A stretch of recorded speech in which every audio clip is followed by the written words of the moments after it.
Welcome to Comics Bazaar, the channel of comics commentary and arcana. This video features X-Men number 3, cover dated December 1991, and this is Chris Claremont's final issue of the X-Men on his original run that ran all the way from 1975 to 1991. And the cover itself is a really detailed one. So we've got the blue team versus the gold team. As I said, a lot of detail on this cover. It could be a confusing mess, but Jim Lee keeps the separate battles between the different characters very coherent. And also there's even an interesting design element to the coloring, it seems, whereby we've got more of the blue characters in this corner. Up here we've got magenta. Here in the middle towards this side we've got the orange of Wolverine's costume, with the yellow here on Colossus's costume, and over to the yellow on Rogue's costume, and also Storm's belt there. And then the blues and greens down here in this particular corner. So I don't know if that was deliberate or what, but it works very well. As I said, like this movement of color from blue to orange and yellow to green and blue over here, and the magenta up the top in the corner. So you'll note here that there is a dedication. I got this one signed by Chris Claremont in London in 2018. I'm very pleased to have that signature on this copy of the comic. Now let's open this one up to the splash page, and this has always been a favorite splash page of mine. Such a lot of work and thought has gone into this particular splash page. We've got an image of the blue team here and Magneto as well, together with them. And what has happened at the end of the previous issue is Magneto's used the process that Moira MacTaggert developed and used on him when he was a child in order to turn the blue team to his side, in order to engineer their behavior at a genetic level and turn them to his side. And here in the foreground we have a glider, and aboard is the gold team. And the gold team have been testing scenarios whereby they might be able to get onto asteroid M here and rescue the blue team before the great powers on Earth, the USA and the USSR, in particular the USSR, detonate a plasma cannon, part of the Magneto protocols, in order to destroy asteroid M. And again, just the design of this glider here. There's no metal used, there's no engines. It's fully transparent. That will be explained why that is in the dialogue to come on the subsequent pages. Just really intricate work on this particular page. And also Scott Williams using some white media splatter for the stars here in the background as well. So I would say that this took him a whole day to ink this particular page, and it looks great. So the creative team, Chris Claremont and Jim Lee, and up here we have in the banner the statement that this is Chris Claremont's final issue of the X-Men. Well, it was at the time, but he did come back for subsequent runs on the characters. And the rest of the creative team here, Jim Lee, of course, the penciler, Scott Williams inker, Tomo Zakowski letter, and Joe Rosas colorist. And one of the things I like about Claremont's writing of the book is Claremont was very enthusiastic about flying in airplanes and was able to fly himself, had a pilot's license. And so you get this kind of narrative exposition about aspects of flight and the transition between Earth's upper atmosphere and space. Officially speaking, 50 miles high is where space begins. The boundary isn't that precise, of course. On a molecular level, Earth's atmosphere goes on for quite a ways.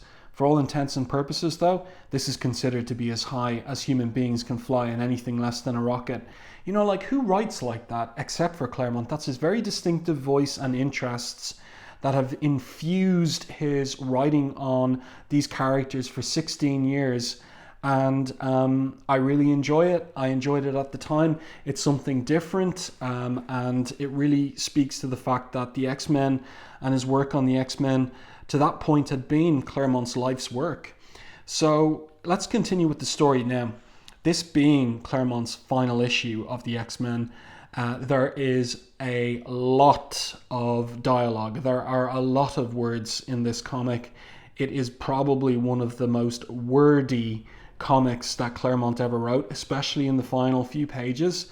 I mean, he really did get everything out into this epic finale and conclusion to the story that began all the way back in 1975 for him on these characters, but most particularly in terms of his development of Magneto's character, because this is the last time that Claremont thought he would be writing these characters, and he really does have a final say on the difference between Magneto's vision for Homo sapiens superior and Professor X's dream of peaceful coexistence between mutants and humankind. Great anchor image here of Archangel and Storm, who are the only two X-Men outside the glider. And Archangel talking about here how he may hate Apocalypse for grafting these bionic wings in place of the real ones I was born with, but I have to admit, Storm, they're a piece of work. Without them, I could never soar so high, even with your wings to help. So Storm and Archangel are at their limit in terms of being able to fly up to that 50-mile limit of the upper atmosphere, excuse me, and they're about to come aboard. So in the dialogue here, I'm not going to be able to read out everything, or this really would be a video that would go to more than an hour. We get exposition on what the plan is, and how and why the glider is transparent, in order to make the team functionally invisible both to electronic and optical scanners. And this is all on account of the fact that they don't want Magneto to detect engines as well, and so on and so forth. So one of the things that Claremont was very good at in his run on the X-Men was he would give a lot of thought to whatever it is the characters were doing and try and write it so that it was as credible and true to life as possible. So in many ways, the first half of this particular story with the X-Men getting aboard surreptitiously and covertly Asteroid M, it's a kind of a procedural in terms of how you would do that, how it would even be possible. And that's all worked into the narrative exposition and the dialogue between the characters. And over here on this page, we're at the United Nations there in New York. This particular Situation Room was established art-wise in the previous couple of issues, most particularly the previous issue, number 2. And here we've got a nice top-down image. The perspective here that Jim Lee is employing, obviously gridded out in order to have the characters standing on the right lines on that particular floor. So an interesting shot for him to decide to take here. And around this particular table, we've got Nick Fury of S.H.I.E.L.D., we've got Dr. Valerie Cooper, who's the Mutant Affairs Liaison for the US government, and we've got an official from the USSR as well, a general. And on the telescreens, we've got Magistrate Anderson from Genosha. So Magneto had to clean up after his acolytes, covertly went to Genosha at the end of X-Men number 1, and so she's involved in this discussion too.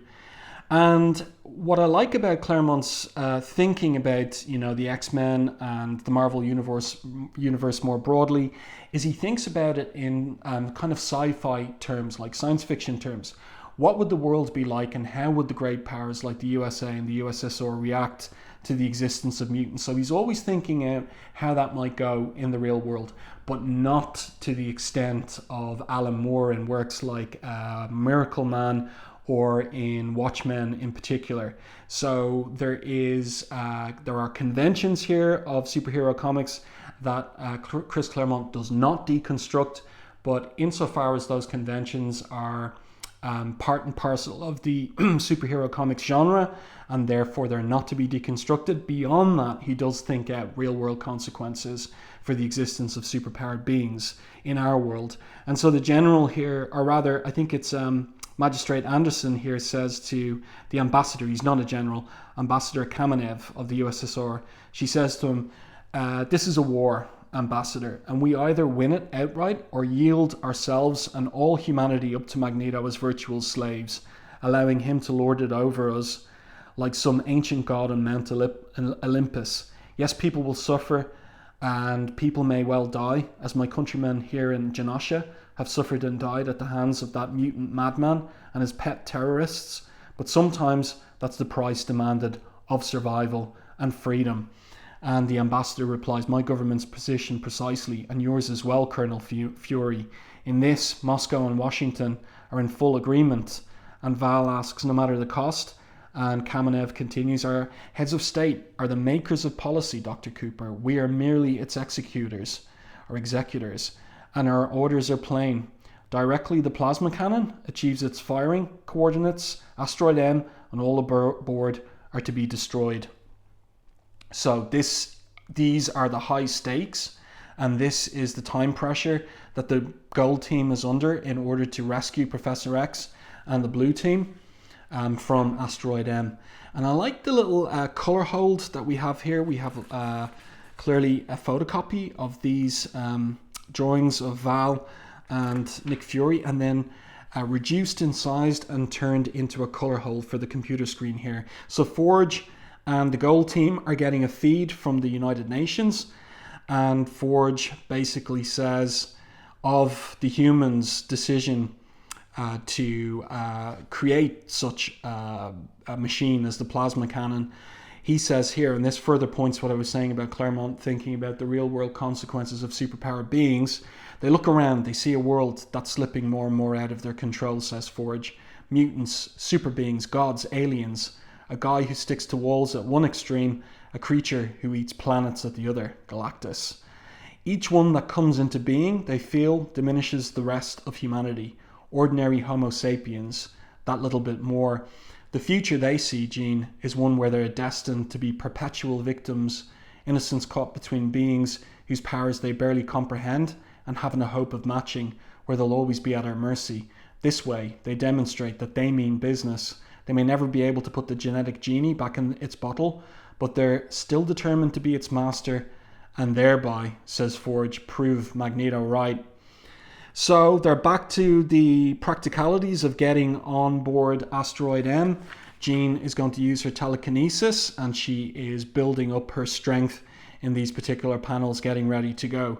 So nice characterization there in the friendship between Jean and Storm as well in the dialogue. As I said, I'm not going to go through every piece of dialogue in this issue, or the video would run far too long. And then we switch scenes. Meanwhile, and I like the exposition here. Meanwhile, easily as far above the X-Men's heads as they are above the sleeping, night-shrouded world below. So we've got Professor X there. He's apparently asleep. And Fabian Cortez is wondering about what the professor might be up to, and Magneto overhears him, and Fabian asks him, why haven't you applied the genetic procedure, MacTaggart's genetic procedure, to Professor X? And Magneto says, because, my dear Cortez, I do not want Charles Xavier turned. And of course, that raises in the reader's mind the conjecture as to why that might be. And this is it, great anchor image. I want him broken. So he looks like he means business there. And this is great poetic dialogue from Claremont. It's equivalent to the kind of poetic dialogue that you'd read in a Shakespeare tragedy or Milton's Paradise Lost.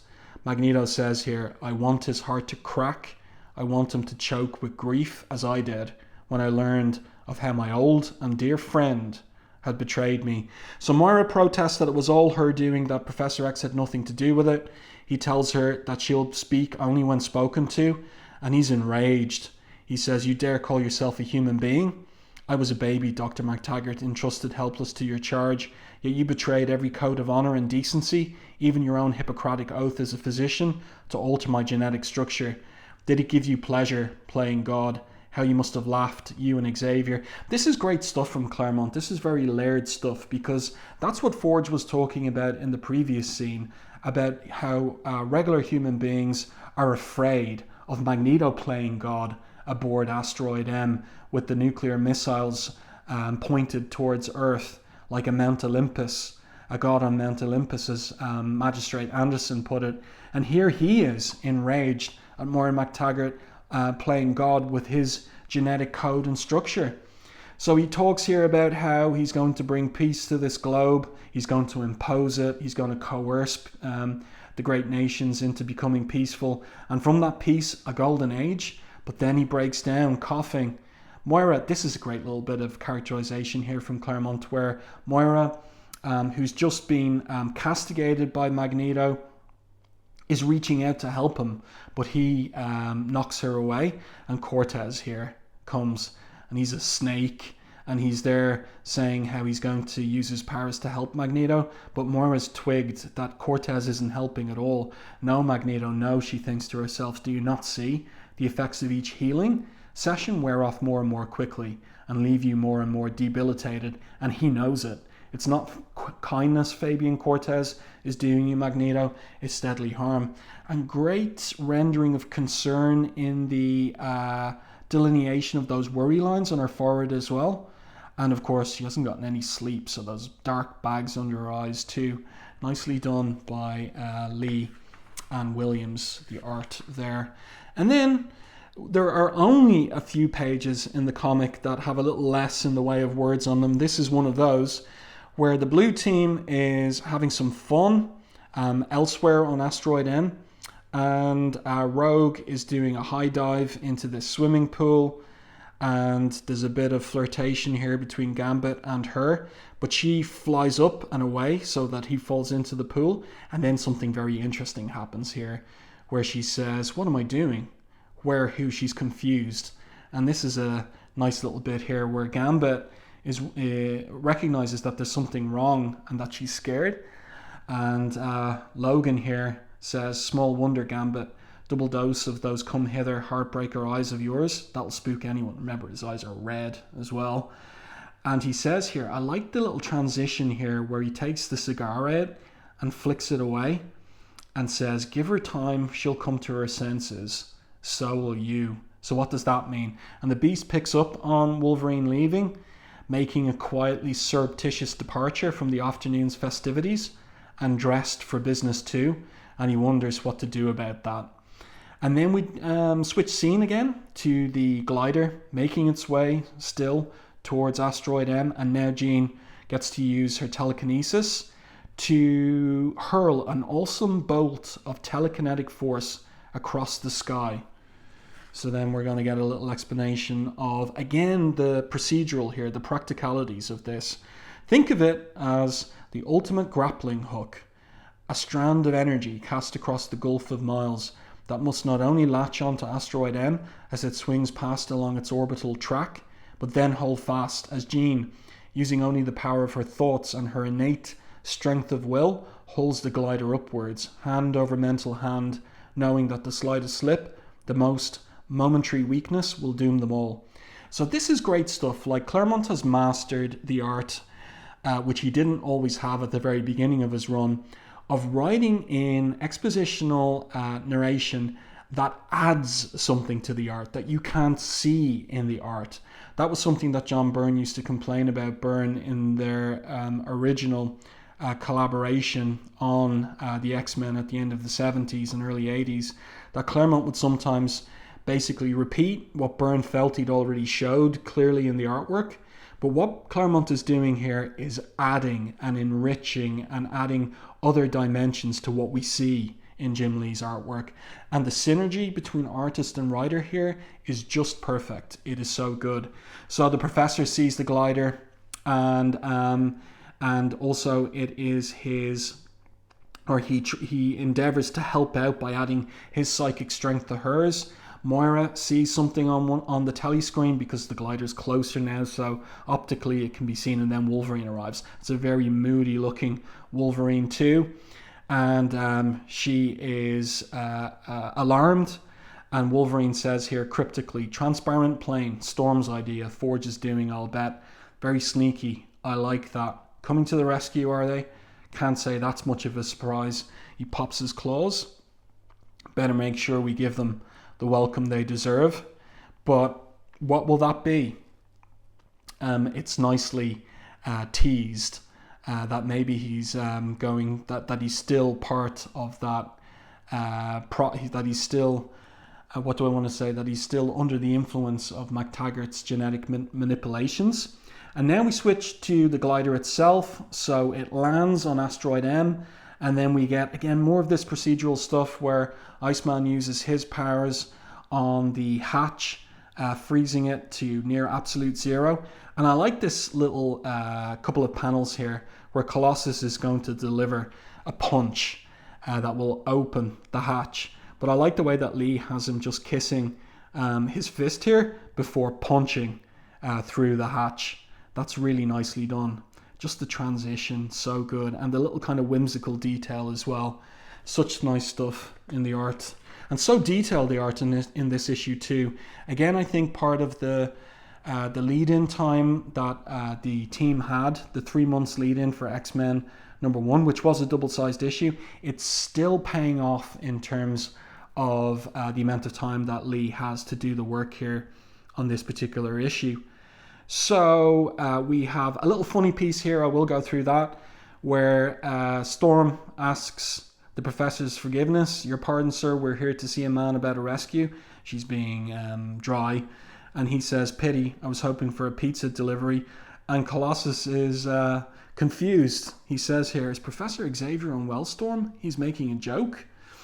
And Jean says, "Contrary to popular belief, Peter, the man is only human, complete with a sense of humor." And then I like this bit where Archangel says, "Such as it is, et tu, Archangel, don't I get respect from anyone, or from any..." I've ruined it. "Don't I get respect anymore from anyone?" But Forge is all business here.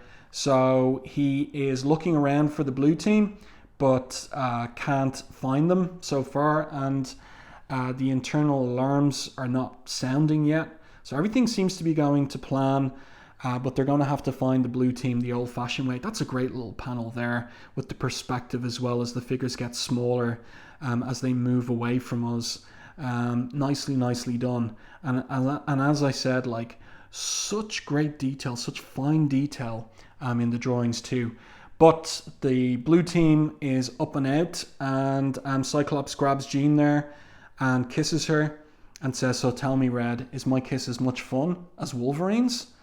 And that's interesting too, that little kind of reference to the old rivalry between Wolverine and Cyclops, and the implication here that Cyclops, having undergone the genetic manipulation process, is now more inclined to like extroverted behavior than he typically is. But I like this little panel with the characters mostly in silhouette, except for those little details of their costume. That's a speciality of Jim Lee's, and I always like it when he pulls it out of his bag of tricks. So Cyclops then blasts Jean. This is an interesting panel as well, where we have the rest of the Gold team arriving to take out Banshee, Colossus, and the Professor. Delgado, one of the acolytes, bursts through the wall here, grabbing Colossus. That's again another nice transition between this panel and that panel here. Really good storytelling. And again, just one of those pages where there's a little less in the way of words from Claremont. Very few of those in this issue, but that's one of them. And then we have basically a fight between the blue team and the Gold team. Now, this is an interesting panel here where Gambit uses his bow staff brutally on Banshee, breaks his jaw, that crack there. It'll be revealed in the next issue, #4, that he broke Banshee's jaw. So that's taking Banshee and the Sonic Scream out of the fight. And Gambit, like, one of his abilities is he can move so quickly that he is parrying all of Forge's blasts. And Forge thinks here, "Blast the man, how can he be blocking my every shot?"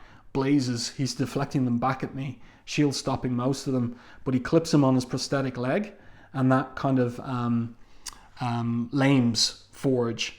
So the fight continues here. Psylocke, the ninja, drops down sneakily on Iceman, puts her psionic blade, right through the back of his skull, but there's an unintended and an unforeseen effect from that. Psylocke's outsmarted herself, for while her psychic knife does indeed disrupt the structure of Iceman's brain, it also triggers an uncontrollable broadband outburst of energy from him that leaves everything in close proximity sheeted in ice, including her. So again, Claremont thinking out, like, what would happen if Psylocke used her psychic knife on Iceman? What could possibly happen? And so I like that, like the logical coherence of the fight. So Jean, using her telepathy to keep just that one step ahead of Cyclops' optic blast, but then Rogue gets in the middle of it and tells them to stop. And and Cyclops realizes something's off. What is he doing? He asks himself.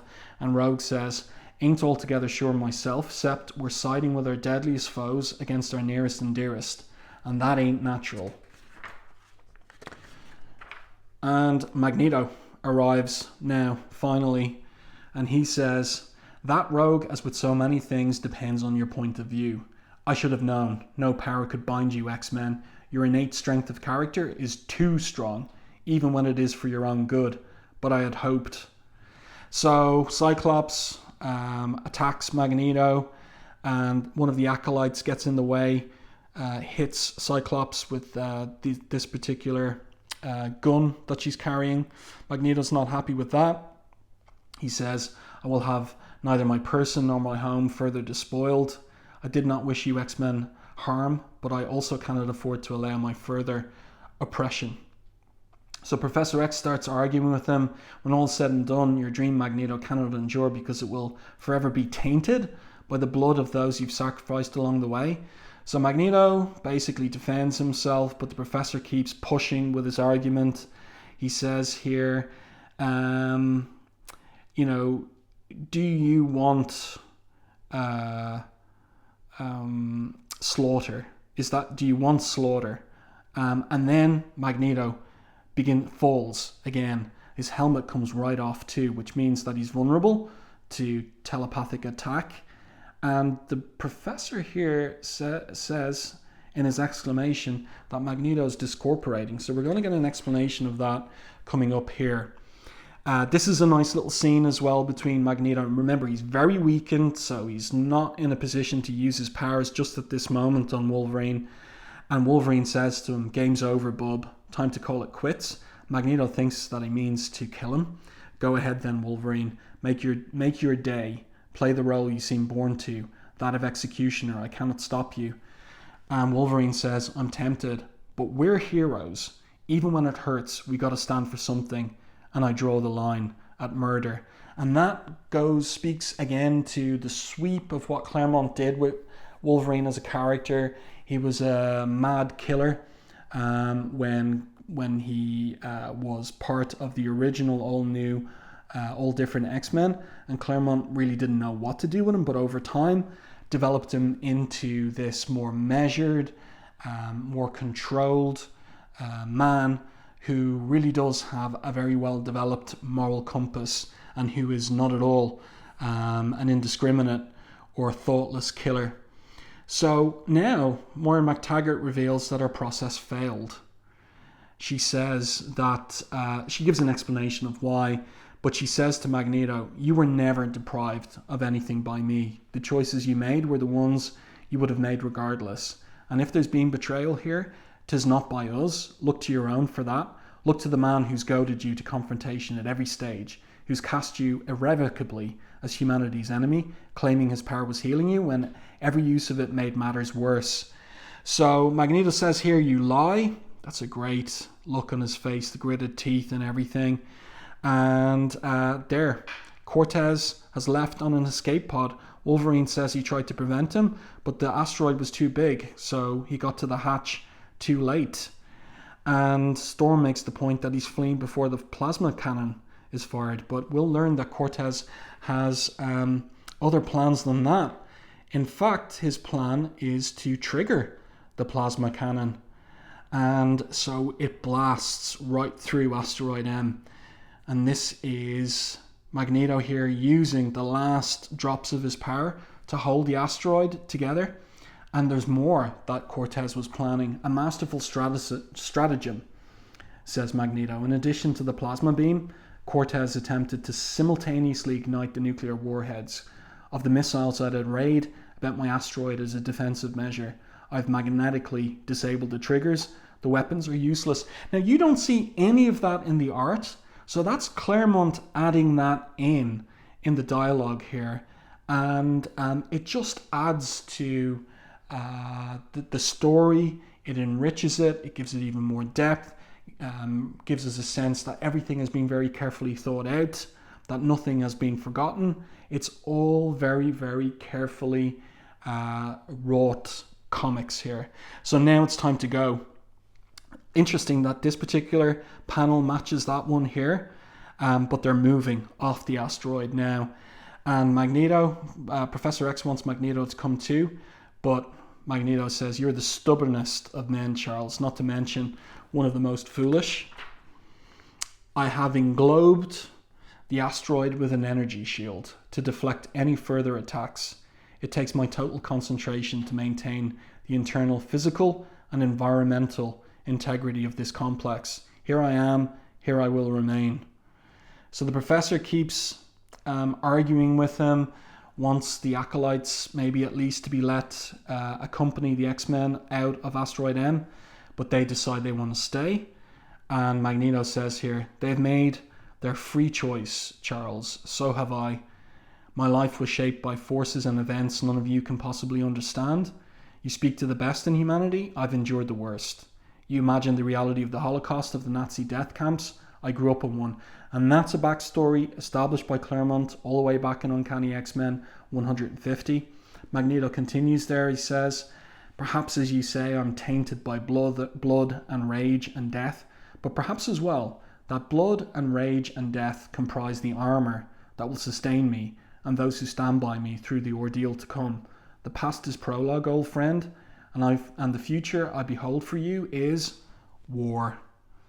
So Magneto has that darker vision of humanity, and the character explanation is his past. And the professor there is, he still keeps arguing. Chosen what? A legacy to our children of unending conflict? And are your heart and soul so black?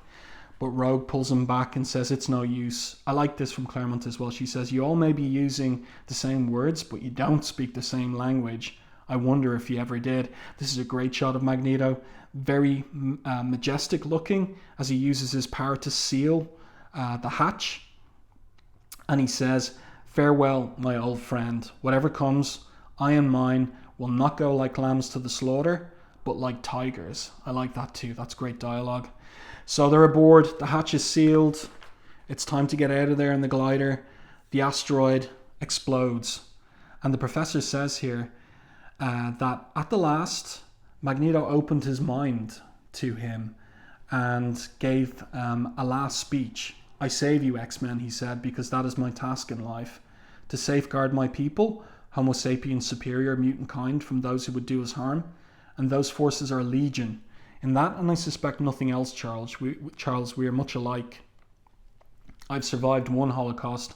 I could not tolerate another, nor any who, by accident, by intent, act to bring it about. I bore no animus to you, old friend, or your students, until you chose to oppose me. Then I had no choice but to count you among my enemies. Have no illusions on that score." He continues and concludes saying, "I give you your dream, Charles, but I fear in time your heart will break as you realize it has ever been a fool's hope. Farewell, my friend." So what a poignant and emotionally rich ending to this particular issue, and the apparent death of Magneto as the X-Men escape. And also I like the detail there that Jim Lee has drawn of a Rogue grieving there for Magneto as well, because of the nature of their close relationship established in the Savage Land when he chose to save her over Carol Danvers, Miss Marvel. So last page, and again Claremont fits in a really stirring speech here for the professor to wrap things up. He says to Moira that that she did wrong. We are not gods, though our powers make some think differently. So that theme has been running through the issue as well, about the difference between regular humans, Homo superior, and gods and mortals. We have no right to tamper with another's inner being, but you are also not to blame. As Magneto himself said, the forces that shaped him did their work long before the X-Men were even born. Now perhaps the time has come to do some shaping of our own, to act on the stage of history. That's a great line from Claremont. So the big finale speech, the professor says, like Magneto, we have made choices in our lives. We've taken our stand for what we believe in. We were both haunted men, Him by a nightmare, me by a dream. Time will tell which of us it was right. And the professor continues and says, we have it within ourselves, X-Men, as do all people, whether mutants or no, to leave our world better than we found it, to strive for the heights of our potential, to seek out the best in ourselves and in others, where Magneto would have automatically assumed the worst. And the last words that Claremont gives Professor X here are a restatement and reaffirmation of the heroic code that the X-Men live by. Yes, that is an ideal, perhaps an unattainable one, but success in this is not what is important. What matters is the attempt and our powers, our role as heroes. Perhaps even the simple fact that we live gives us the obligation to try. What an exit by Claremont. CSC 1976 to 1991. Thin end. And next up, Omega Red. And nothing on the title was as good as this afterwards. Like, this was a hell of a way to go out, as Warren says here regarding Magneto. Gotta say this for the man, he knows how to make an exit. Well, those words can be applied to Claremont too. Gotta say it for him, he knew how to make an exit with this particular issue. Well, no letters page, 22 pages of story. Farewell to Chris Claremont until he came back again in 1998. I do hope that you enjoyed this review and commentary on X-Men number 3. If you did, please like the video on YouTube. It really helps the channel. And if you haven't done so already, subscribe to the channel and stay tuned for more content like this.